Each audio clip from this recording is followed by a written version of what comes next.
Nuestro invitado de hoy nació en la Ciudad de México el 28 de agosto de 1983.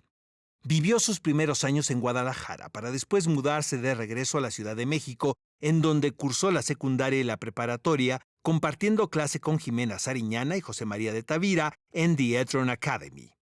Fue aquí donde ingresó al grupo de teatro que se convertiría en su primer acercamiento a la actuación. Su debut en cine lo hizo con el papel de Francisco en Amar te duele, dirigida por Fernando Sariñana. De ahí dio un brinco a la pantalla chica para estelarizar dos de las series juveniles más populares en la historia, Clase 406 y Rebelde. Ha trabajado en teatro en obras como The Pillowman de Martin McDonagh, Rain Man, basada en la película homónima de Barry Levinson, y Nadando con tiburones, en donde hacía el papel de Goose. Además, ha trabajado bajo la dirección de talentosos como Juan Carlos de Yaca en Así es la suerte, Luis Estrada en La dictadura perfecta y Antonio Chavarrías en The Chosen. Él es apasionado, talentoso y muy disciplinado. Él es el señor Alfonso Herrera. Un placer tenerte en el TAP. Gracias. Vamos Gracias, a platicar en esta hora de toda tu carrera. Vamos a tratar de dar un repaso a todo lo que has hecho y de hacer algunas reflexiones. Tú eres originario de la Ciudad de México, pero a muy temprana edad tuviste que mudarte a Guadalajara porque tus padres se separaron, ¿es correcto? Sí, yo nací en la Ciudad de México y mis padres decidieron divorciarse. Mi madre se va a Guadalajara, yo me voy a Guadalajara con mi padre se queda en Ciudad de México y pues mi vida funcionó, responsabilidad y escuela con mi mamá en Guadalajara y vacaciones, ya sea Semana Santa, vacaciones de invierno, verano, me venía con mi papá. Entonces, ¿Afectó el divorcio en ese momento? ¿Recuerdas que tuvo algún efecto en tu personalidad, en tu carácter? no, realmente no. Realmente los problemas que tuvieron mis padres fueron como sus problemas y cuando se trataba de mí como que los hacían a un lado y supieron sortear muy bien toda esa situación. Pasa algo muy curioso, Alfonso. Tu mamá era bibliotecaria o es bibliotecaria y tu padre odontólogo.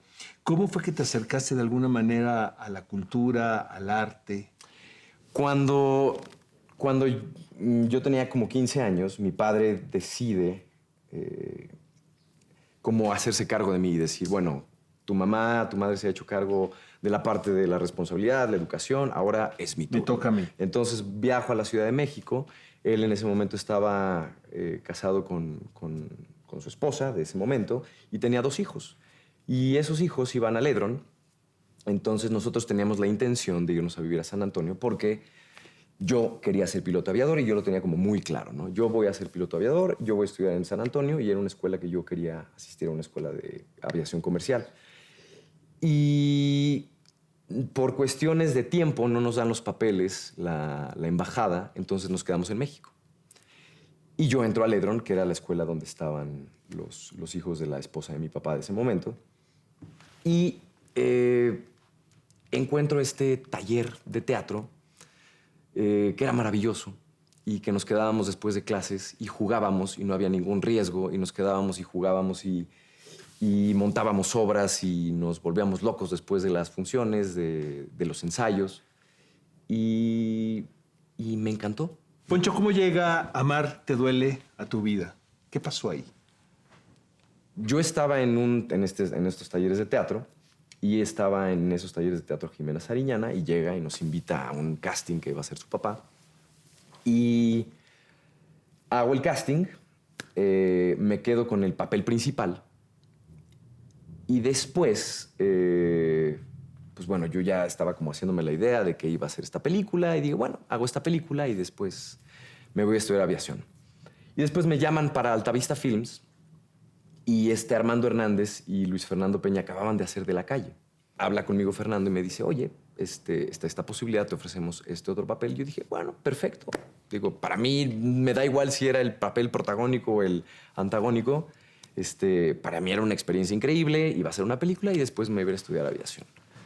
Termino la película, pero en la película estaba Pedro Damián.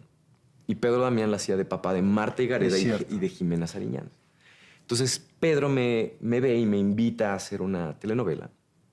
que se llamó Clase 406. Y bueno, de ahí fue como el brinco a hacer televisión. ¿Te sentiste cómodo cuando llegaste al set de Amarte Duele? ¿Te sentiste cómodo con la cámara, con el ambiente de un set cinematográfico? Me sentía cómodo porque éramos todos jóvenes. O sea, estaba José María de Tavira, que íbamos en la misma escuela, estaba Jimena, que yo la conocía, estaba Luis Fernando, Armando, que son grandes compañeros. Entonces realmente llegábamos al set y éramos jóvenes de la misma edad que solamente estábamos, que jugábamos. ¿Estás de acuerdo que es una película generacional? ¿No? Sí, Viene hasta un la grupo, fecha hasta la todavía. fecha. Me dicen, ¿por qué la mataste? No, y si no son, vaya, y si no son actores de teatro, son estrellas o son cantantes o son, no, pero están ahí, ¿no? Desde muy jovencito, Alfonso, has trabajado con actores ya reconocidos, directores, productores. ¿A quiénes consideras los grandes maestros, los indispensables en esta etapa de la que estamos hablando?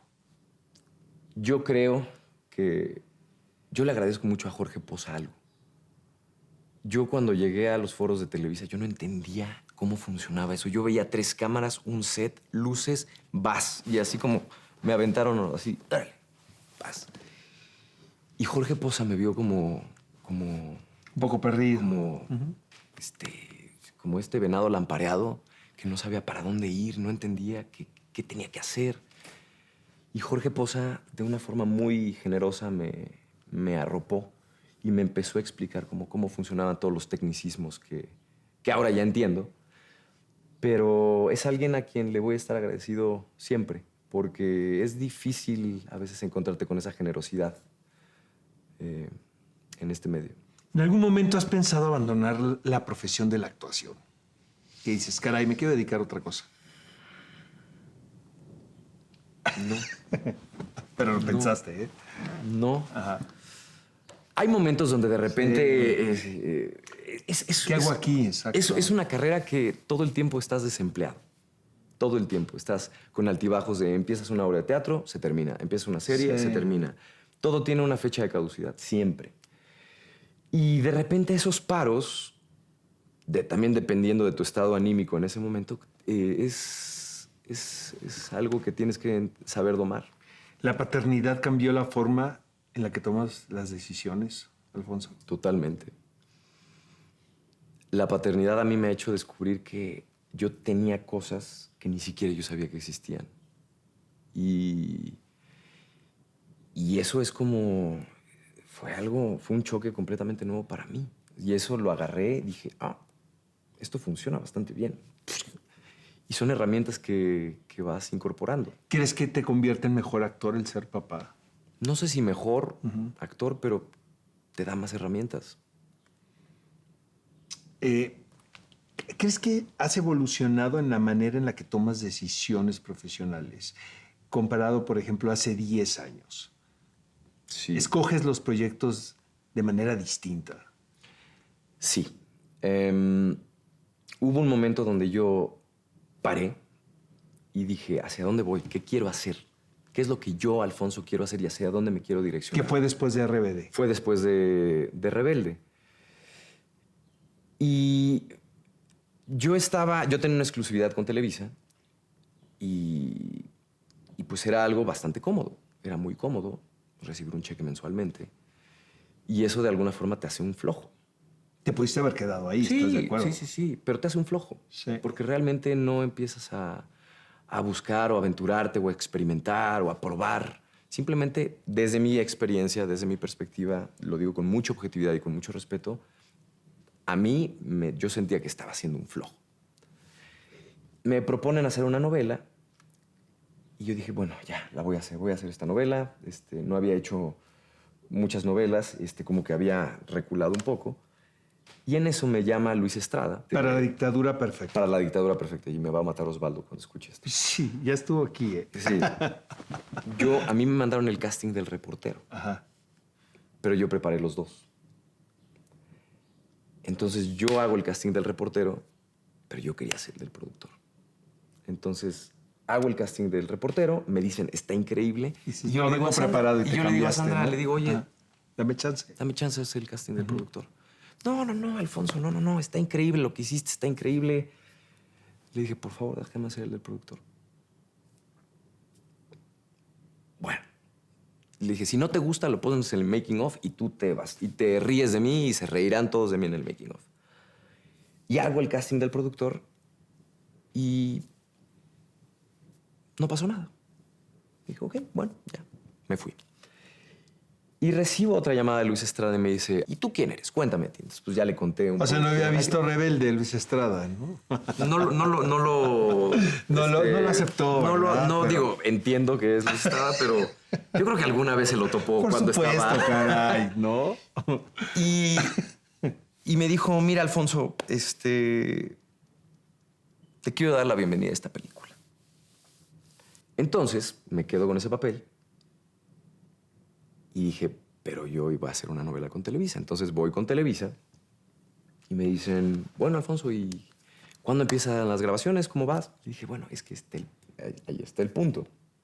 Ya no voy a hacer la novela. Pero ¿cómo no vas a hacer la novela si ya no has trabajado con nosotros en 2 años, no has hecho proyecto con nosotros en 2 años? Les dije, pues no la voy a hacer. Y me dijeron, ¿vas a hacer esta película? Le dije, sí, voy a hacer esta película. Bueno, pues si haces esta película, pues ya no puedes ser parte de esta empresa. Dije, pues bueno, ok. Entonces decidí irme de Televisa. Sabiendo de que no ibas a regresar a la empresa por hacer la película. Sí, sabiendo que no iba a regresar. Pero cuando yo tomé esa decisión, me sentí muy bien conmigo mismo, porque sabía que había mucha incertidumbre en qué iba a pasar, porque ya no iba a tener esa comodidad económica, pero por otro lado se abrían muchas otras oportunidades. Yo entendía que mucha gente me conocía, muchos productores y directores no querían trabajar conmigo porque probablemente venía de ciertos proyectos, pero yo sabía y yo confiaba en lo que yo podía hacer. Y eso fue como mi motor para seguir y para seguir buscando y para seguir trabajando, y fue lo mejor que me pudo haber pasado. Considerando esto que nos estás diciendo, ¿qué consejo le darías a cualquier joven o jovencita que nos está viendo ahora en una pantalla y que tenga la inquietud de dedicarse a la actuación? Yo creo que intencionarse, y cuando tú tienes una intención muy clara, muchas veces nos partimos la cabeza en cómo va a ser el mecanismo, cómo lo voy a lograr, voy a hacer esto, voy a hacer esto. Si tú tienes una intención muy clara, el mecanismo sale por sí solo. Eso. Amigos, esto es el Taller de Actores Profesionales. Él es el señor Alfonso Herrera. Todavía tenemos muchísimo por platicar. Quédense con nosotros.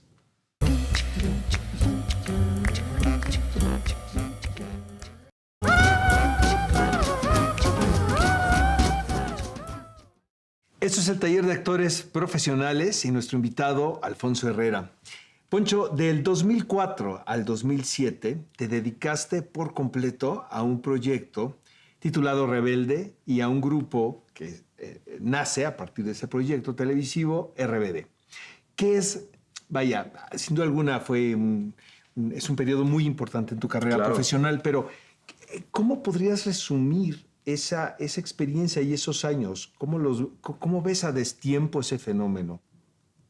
Yo te puedo decir que cuando estábamos metidos ahí, no entendimos, o por lo menos yo no logré entender en su totalidad lo que era y como el impacto que tuvo en México y en Latinoamérica. Y cuando terminó, vamos a decir que entiendes mejor las cosas cuando las ves a distancia. Y dije, esto fue increíble. Y lo que realmente valoro muchísimo fue los viajes, el haber conocido diferentes culturas, el haber... era una serie que de alguna forma bien vista para muchos o no bien vista para muchos, bien catalogada para muchos o no bien catalogada para muchos. Pues era una serie de jóvenes que tenían inquietudes, que tenían dudas y que esas inquietudes y dudas chocaban entre más inquietudes y dudas. Y eran las dudas que probablemente nosotros jóvenes en México peloteábamos, pero nos dábamos cuenta que íbamos a otros lados y te dabas cuenta que eran exactamente las mismas situaciones. Sí, la misma problemática, Sí. eran los mismos asuntos que importaban, ¿no? Y probablemente creo que se están haciendo muchos ejercicios hoy en día en televisión de cómo se comunican los jóvenes y las redes sociales y en los medios. Yo no sé qué hubiera pasado si existieran hubiera- las redes sociales en ese momento. Hubiera sido una cosa muy, muy Es que interesante. apenas estaban las redes sociales como brotando, ¿verdad? Apenas estaban haciendo durante el proceso de Todavía no Todo en existían las redes ciernes, sociales como exacto. tal. Me acuerdo que estaba empezando el High Five. Ajá. El High Five era como la primer red social que empezó ahí a medio meterse. Imagínate el fenómeno que hubiera sido, ¿no? Con las herramientas tecnológicas. Eso hubiera en la actualidad. sido una cosa muy, muy interesante. El haber estado en un escenario, en un estadio y de alguna manera interpretado a una figura de la música pop en escena, ¿extrañas esa sensación? No, no. Yo sé que yo me siento muy cómodo haciendo lo que hago en este momento. Ujú. Y es donde realmente sé que tengo algo para compartir. ¿Y qué decir? Y creo que mi voz se escucha más fuerte aquí. En el 2014, Alfonso, participas en dos películas muy interesantes. Ya habíamos hablado de La dictadura perfecta de Luis Estrada, pero también estás en Obediencia perfecta de Luis Urquiza. Ambas abordan temas importantes y temas difíciles de llevar a la pantalla grande. ¿Por qué crees que es importante abordar estas temáticas? Creo que muchas veces como actor o como alguien que tiene un micrófono tienes la posibilidad de señalar cosas en las que estás de acuerdo y cosas en las que no estás de acuerdo. Y señalar este tipo de situaciones es importante para darlas a conocer a muchas personas que pueden tener un criterio muy específico, pero que no están tan informadas y no conocen la película completa. Entonces es importante también hacer este ejercicio. Evidentemente tenemos que hablar de este trabajo porque yo lo admiro muchísimo y es El Exorcista, la serie de televisión. Aquí, amigo mío, creo que sí te aventaste una faena de lujo porque finalmente yo cuando te vi, lo primero que me percaté era que habías creado un personaje complejo y que se las estabas devolviendo a todos tus compañeros actores, ¿no? Británicos, norteamericanos, canadienses, no sé. Pero tenías el rol protagónico y creo que lo llevaste de una manera excelente. Fue cuando me llega el piloto del Exorcista, yo dije, esta es una pésima idea. O sea, ¿a quién se le ocurre hacer una serie del Exorcista? O sea, es es muy arriesgado.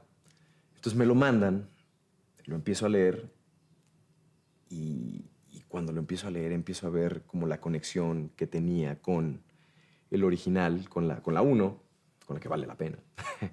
Y dije, bueno, creo que esto está muy interesante. Además, personificar a un mexicano que se sale totalmente del estereotipo y de los clichés norteamericanos, de cómo nos perciben en Estados Unidos, de cómo comemos, de cómo nos comportamos, de qué música escuchamos. Totalmente distinto, ¿no? Era un personaje latino totalmente diferente a lo que estamos acostumbrados a ver. Y eso me parecía interesante hacer. Y pues estar con Gina Davis, estar con Ben Daniels, que para mí Ben Daniels es alguien a quien yo admiro mucho porque... Es un actorazo. Es un Homer... bueno, sí.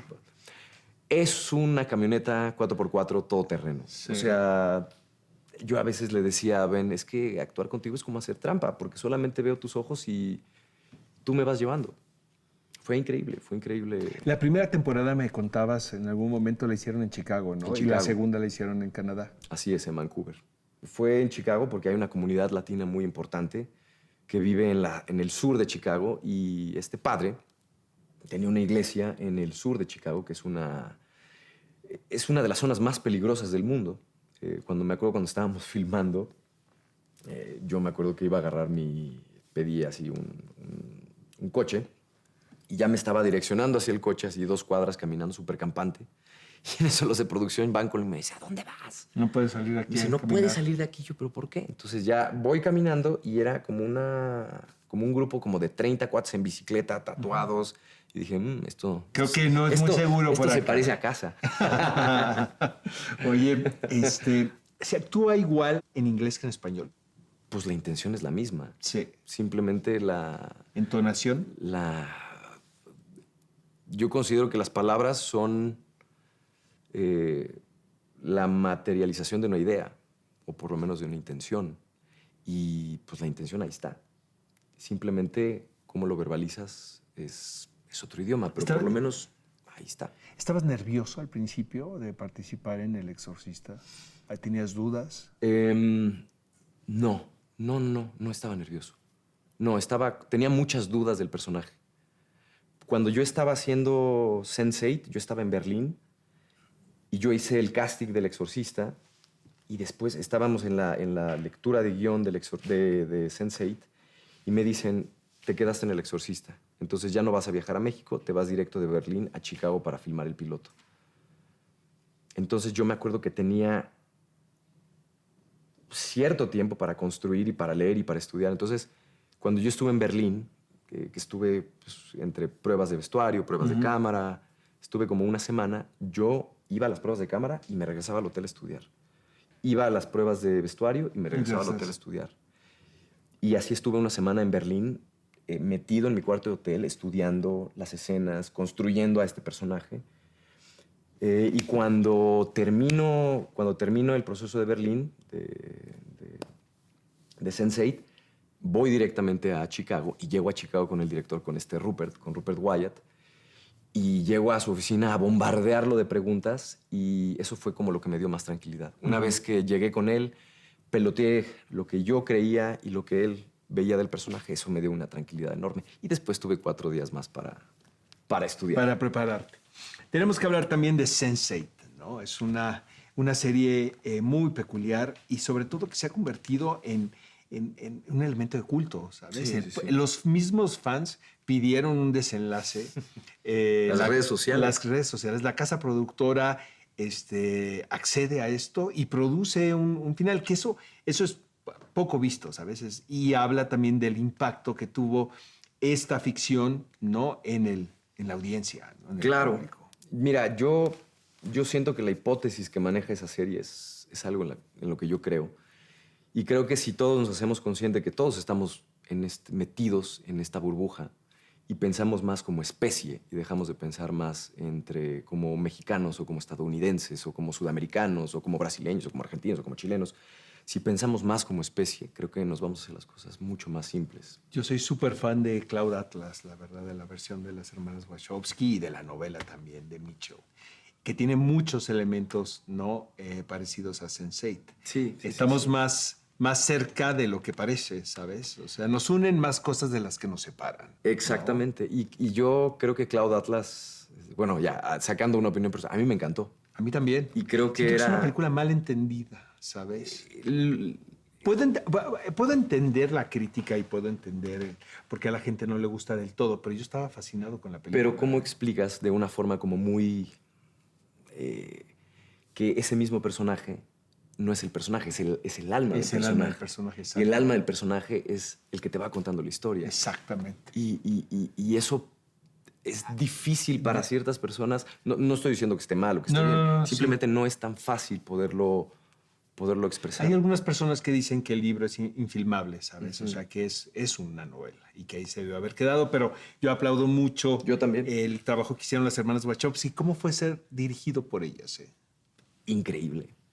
Increíble. Y Lana y Lily son... Bueno, en realidad estaba Lana Wachowski, estaba Lily Wachowski, estaba James McTeague, que es como... cada vez que hacen algún proyecto de ficción, ya sea James o ya sea Lana, los 3 están ahí. Y tener a 6 ojos sumamente bien entrenados, viendo el monitor, sabiendo que estás haciendo una escena y que ellos te están viendo y que acceden y que están de acuerdo con tus propuestas, es algo increíble, es algo maravilloso. Lana es un soldado. Es un soldado porque no para. De verdad, todo gira alrededor de Lana y alrededor de la energía de Lana, pero es alguien que no para. Empezábamos los llamados a las 8 de la mañana y terminábamos los llamados a las 10 de la noche con 1 hora de comida, pero no para un segundo. ¿Te gusta ese ritmo de trabajo? Sí, mucho. ¿Prefieres mejor ese ritmo que el que tiene como cortes, ¿no? De repente. Yo prefiero estar ahí. Porque si no, de repente como... Se baja. Te aplatanas. Totalmente de acuerdo. Y a mí me cayó el 20 cuando que estaba trabajando con Lana y con Lily. Estábamos en Constituyentes, cerraron una parte de la avenida de Constituyentes y había una parada de microbús que la ajustaron y pusieron como unas banderas y los monitores. Y estaban Lana y estaban Lily y yo estaba atrás y yo los estaba viendo y estaba escuchando cómo estaban planeando la escena y cómo estaban cortando con algo que ya habían filmado en Corea. Y yo decía, es que ya tienen la serie, ya la tienen en la cabeza, solamente la están materializando. Y ahí fue donde por primera vez me cayó el 20 que estaba haciendo una serie con los directores y con las directoras De de... The Matrix. Yo me iba de pinta en la prepa para ir a ver Matrix.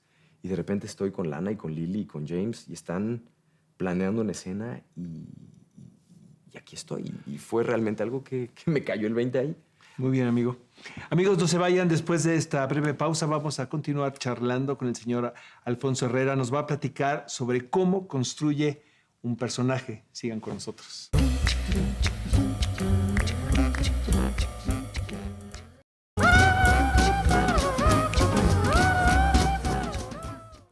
Amigos, estamos de regreso en el taller de actores profesionales. Nuestro invitado es Alfonso Herrera.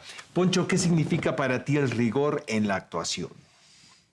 Ser responsable, hacer lo que te toca, desde ser puntual hasta llegar con tus escenas aprendidas. Y creo que también el respeto con tus compañeros. Creo que eso es algo bastante importante. Y el rigor es contigo mismo, el tratar de mantener ese respeto contigo en lo que tú tienes que hacer para poder construir tu personaje y también en el desempeño y el desarrollo y la relación entre tus compañeros. Estoy seguro que has vivido el momento del evento teatral y con esto me refiero a que hay ciertas funciones donde se crea una conexión muy particular con el público y hay una comunión, ¿no? Entre intérprete y audiencia, Sí. que es muy difícil de explicar, pero que se siente por todos lados, ¿no? Hay una cosa, por ejemplo, ahorita en la Sociedad de los Poetas Muertos, casi todos los materiales y toda la escenografía está hecha de madera. Y hay momentos cuando conecta, la madera cruje constantemente. Y hay momentos donde conectas tanto o algo sucede que hasta la madera se calla. Que hasta lo no vivo lo respeta. ¿Qué te dejó la Sociedad de los Poetas Muertos? ¿Con qué te quedas de esa experiencia? Me quedo con la gran fortuna de regresar a México, de estar una muy buena temporada en México, de poder disfrutar a mi familia, de poder disfrutar con mi familia, a mi familia, y tener la fortuna y la gran bendición de trabajar otra vez con Claudio Carrera. Es alguien a quien yo estimo mucho y considero un gran productor de teatro. Y yo tenía muchas ganas también de trabajar con Francisco Franco. Yo me acuerdo que hace muchos años vi Todo sobre mi madre en el Insurgentes. Y había como una imagen de Adán Canto que estaba bailando. Y era una foto, era una pintura. Y yo decía, yo quiero trabajar con el director que hizo esto. Y fue Francisco Franco. Y se me hizo trabajar con él. Es una cosa muy curiosa. Y sobre todo el final de la Sociedad de los Poetas Muertos, ¿no? Que es un clímax que todos conocemos por la película. Y sin embargo, a mí me sucedió cuando fui a verte al teatro, terminas por conmoverte, ¿no? Creo que está muy bien estructurado y de alguna manera, pues todo conlleva, ¿no? A este desenlace no tan emotivo, ¿no? Y sientes que el público está con los personajes. Totalmente, y además ocurre como algo, como casi tipo constelaciones familiares, porque no solamente son los que están en el escenario, sino también es el público. Exacto. Quien nutre esa experiencia. Y dependiendo de cómo llega el público y cómo está el público, es como la atmósfera que se genera. Es una cosa en conjunto. ¿Tienes algún ritual antes de entrar a escena? Realmente yo veo como 15 minutos de algún resumen deportivo, me lavo los dientes, me preparo un café, me lo tomo y voy a escena. Es que tú puedes ser un gran comentarista de deportes, Alfonso, también, ¿no? Es que me encanta. ¿Todos los deportes te gustan?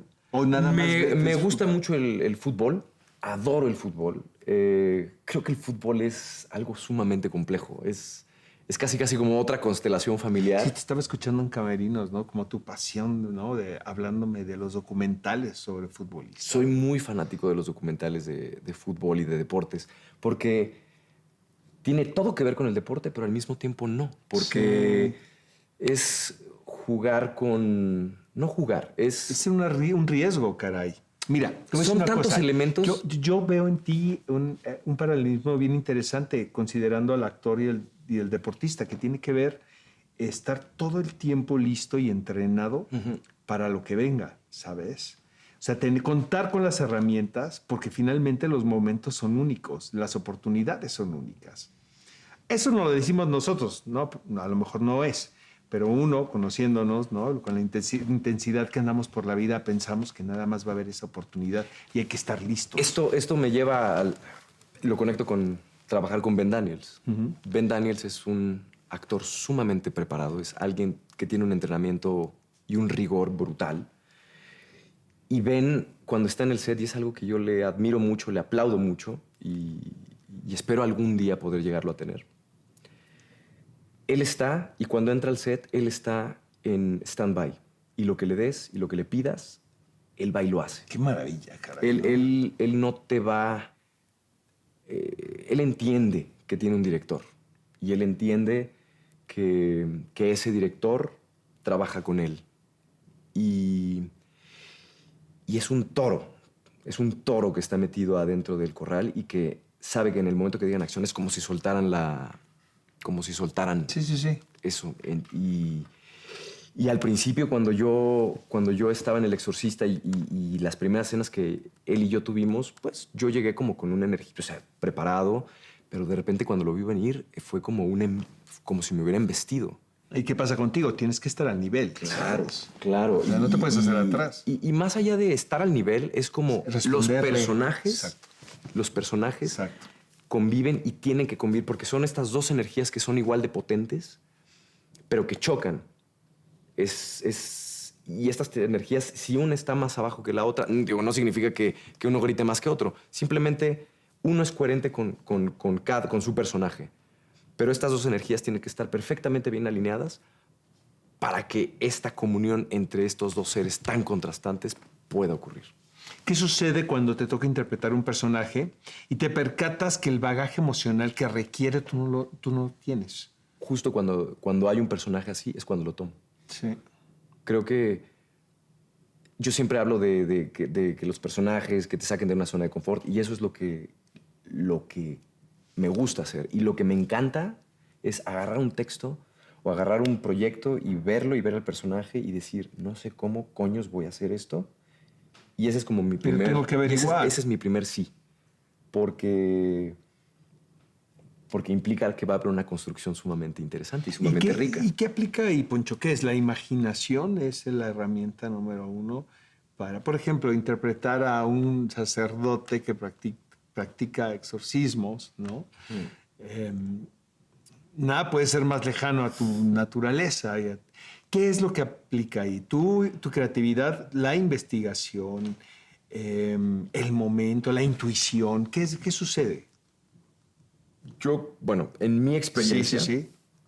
yo tomo el texto, lo leo, le doy una leída así como sin profundizar, para ver si me gusta o si no me gusta la historia, para ver si me gusta el personaje, cómo se relaciona el personaje con los otros personajes. Y esa primera leída es como la que me da la idea de no sé cómo coño lo voy a resolver. Ajá. Y después ya hay una segunda, tercera, cuarta, quinta, sexta lectura, porque yo creo que todas las respuestas están en el texto. Exacto.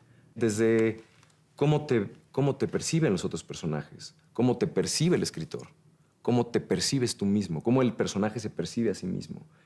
Entonces bueno, por lo menos lo que yo hago, lo que a mí me funciona es empezar a hacer como a diseccionar entre cómo me perciben los otros personajes, cómo mi personaje se percibe a sí mismo, cómo el escritor lo describe y ahí vas sacando adjetivos y los vas haciendo como tu bonchecito de adjetivos y después ahí ya tienes unas pistas. Y a partir de esas pistas ya te vas. Entrevistando a muchos actores anglosajones o británicos incluso, les pregunto este tipo de cosas y me dice, it's on the script. Sí. Todo el tiempo. Todo está ahí. Hay algunos, por ejemplo, que he entrevistado que la película está basada en una gran novela y que tú crees que la leyeron y me dicen, no, o sea, no tuve la necesidad, está en el libreto. Sabes, yo tengo una aplicación en el celular que te da la acción. Entonces, cuando de repente veo un verbo que no me logra, como que no lo, o sea, que sí lo entiendo, pero que al momento de hacerlo físico, como que no, voy a esa aplicación. Y te da una referencia. Y me da una referencia de sinónimos, Exacto, de verbos. exacto. Entonces ahí ya puedo entenderlo mejor. ¿Te ha pasado, Alfonso, que has estado en un proyecto y tienes esa sensación de que la dirección no es la correcta, la que está llevando el director? ¿Y qué haces? Te estoy metiendo en aprietos, ¿verdad? No vamos a decir nombres ni mucho menos, pero... No. Pasa. Exacto. Muchas veces pasa. Sí. Muchas veces pasa que de repente se están enfocando más en el jarrito que está allá atrás en segundo plano, fuera de foco, y es como... Pero tienes Sí, la acción tienes está un aquí. 85, ¿para qué, Sí. ¿para qué te fijas allá? Pasa, y cuando eso sucede, pues muchas veces trato de irme a lo que yo tengo, a las herramientas que yo construí, y ser como muy fiel a eso. ¿De qué manera los personajes han alimentado tu vida personal? Los personajes que has interpretado, obviamente. Pues me han dado la posibilidad de ponerme los zapatos de alguien que nunca pensé haber interpretado, tal es el caso de un sacerdote que hace exorcismos, o de un maestro increíblemente sensibilizado que trata de aterrizar a un actor, o un futbolista que está en la cúspide después de haber llegado de un Mundial Sub-20, un profesor que intenta inspirar a sus alumnos a través de la poesía. Es maravilloso. ¿Cuál ha sido tu rol más complicado, tu personaje más complicado y por qué? Yo creo que el de Luis Estrada, La dictadura perfecta. Por el riesgo que yo estaba tomando, porque Luis Estrada es increíblemente, o sea, tiene un rigor en el set, sabe perfectamente lo que no quiere. Sabe perfectamente lo que no quiere y sabe perfectamente cuando tiene clara una escena, tú tienes que entrar por ese hoyito. Y si no o sea, no puedes entrar de como una carambola, tienes que entrar por ahí. Y me acuerdo que a Osvaldo y a mí nos traía entre ceja y oreja porque no nos dejaba hacer una pausa. Él concebía y él creía que los personajes que nosotros estábamos interpretando son personas que no paran, que no tienen ningún tipo de pausa. Y nosotros le decíamos, Osvaldo y yo le decíamos, Luis, déjanos hacer una pausa, por favor. No. Lo quiero así. Así lo quiero. Y sí, yo creo que esa construcción y ese proceso lo viví de una forma muy intensa y sí, fue muy arduo. Durango fue complicado. ¿Te cuesta trabajo desprenderte de un personaje una vez terminado el llamado? No. ¿Es fácil para ti dejar el personaje? No. Creo que no me cuesta trabajo. Llego a casa, me doy un baño y ya. Listo. ¿Qué papel juegan las redes sociales en tu interacción con el público? Las redes sociales se convierten en una extensión de ti. Desde qué opinas, en qué no estás de acuerdo, en qué no estás de acuerdo. Si vas a participar en un proyecto, darlo a conocer. Y eso se convierte en una extensión de alguna forma de lo que opinas. Amigos, esto es el taller de actores profesionales. No se vayan, sigan con nosotros.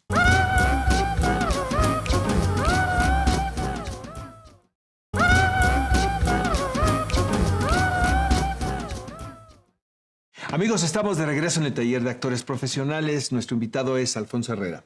En una entrevista, Poncho, dijiste que hay 3 componentes importantísimos en un proyecto, que es el guión, el elenco y el director. Vamos a suponer que el elenco ya está, pero tienes que escoger entre el guión o el director.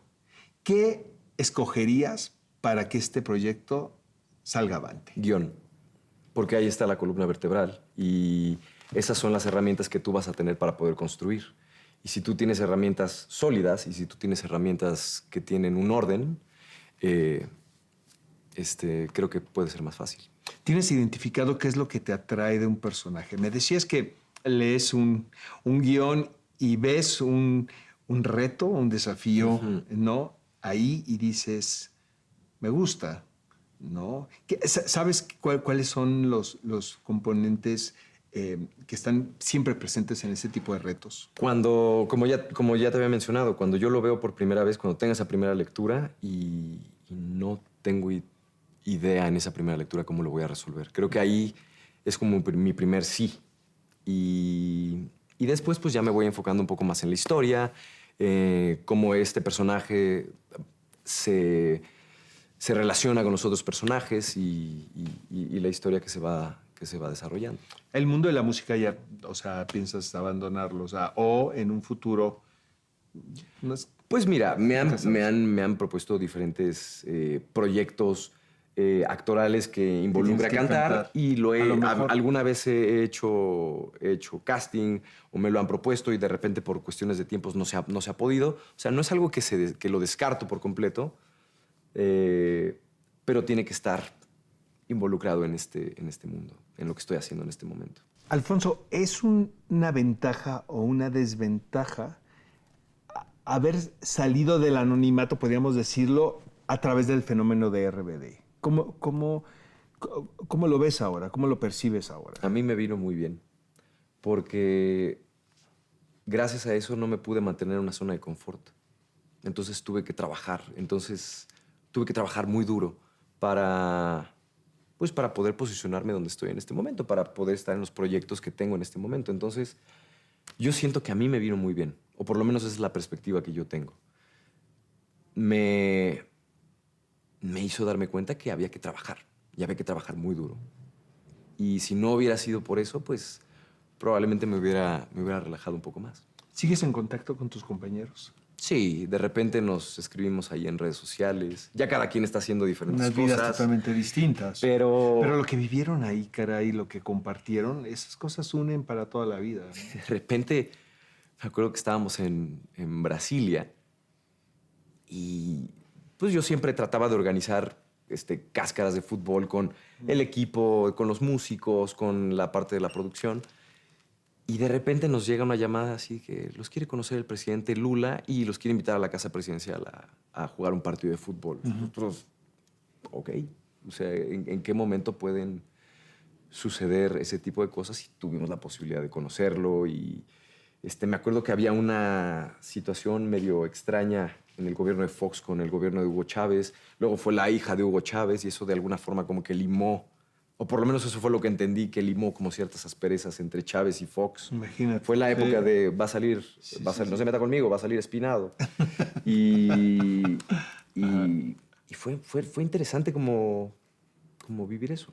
Alfonso, ¿cómo concilias los proyectos que te resuelven la parte económica de tu vida con aquellos que te motivan personalmente? Es una muy buena pregunta.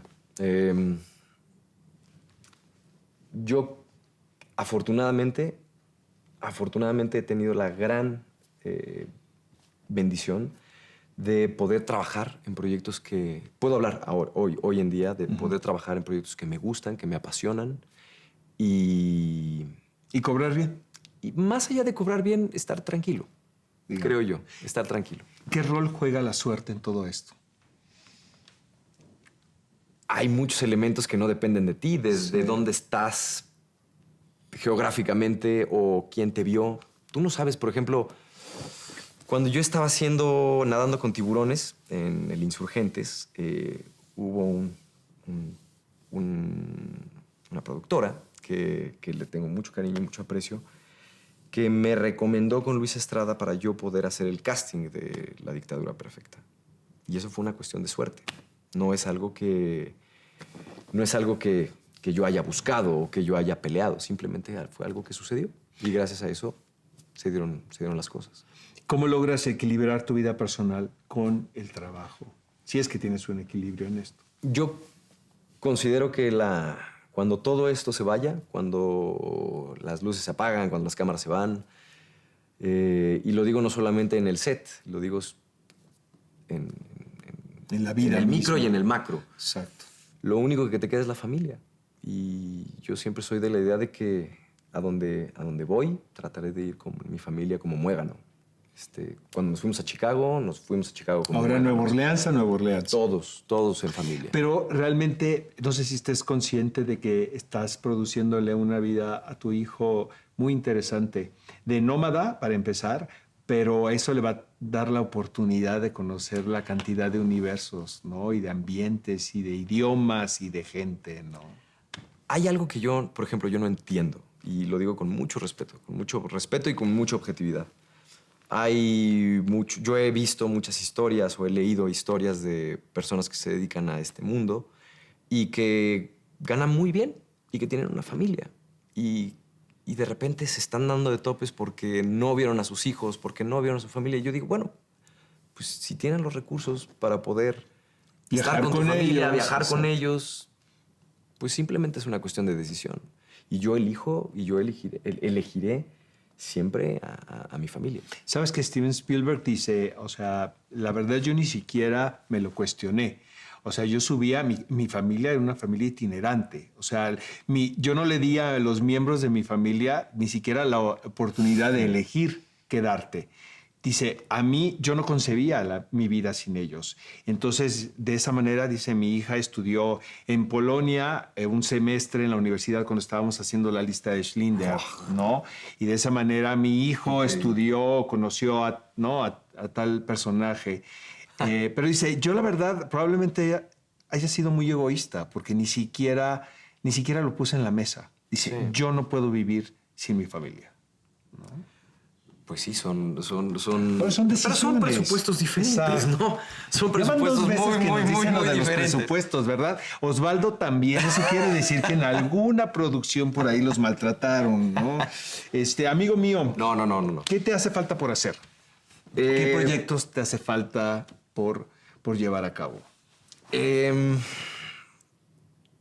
Tengo ganas de volver a hacer cine aquí, en México, de hacer un proyecto, sí, cinematográfico en México. Tengo muchas ganas de hacerlo. Sucederá, ya va a suceder. Regresando a Nueva Orleans, empiezo una película que me emociona muchísimo con un director que yo admiro profundamente, te lo diré fuera del aire. Perfecto. Y estoy muy emocionado por ese proceso. ¿Te resulta complicado ser una figura pública, Alfonso? Porque, vamos a ser honestos, o sea, eso es indeleble. Salimos a la calle y seguramente no viene una horda de fans todavía. No. Es una cuestión, depende mucho de qué tienes tú en la cabeza. Sí, ¿verdad? Si yo te digo en este momento, no pienses en un elefante morado, No piensas en eso. piensas en un elefante morado. Sí. Entonces, si tú constantemente estás en la calle pensando, No quiero que... pues automáticamente es... Yo voy, hago el súper, voy al cine, de repente si me paran, me piden un autógrafo, pero yo voy como por Juan por mi casa y realmente no... Creo que tiene mucho que ver con qué tienes en la cabeza y qué quieres, qué estás llamando, qué quieres que suceda. ¿Qué es lo más entrañable que te haya sucedido ejerciendo la profesión de la actuación? Hace no mucho hice un programa de puppets y a veces con mi hijo tengo como esta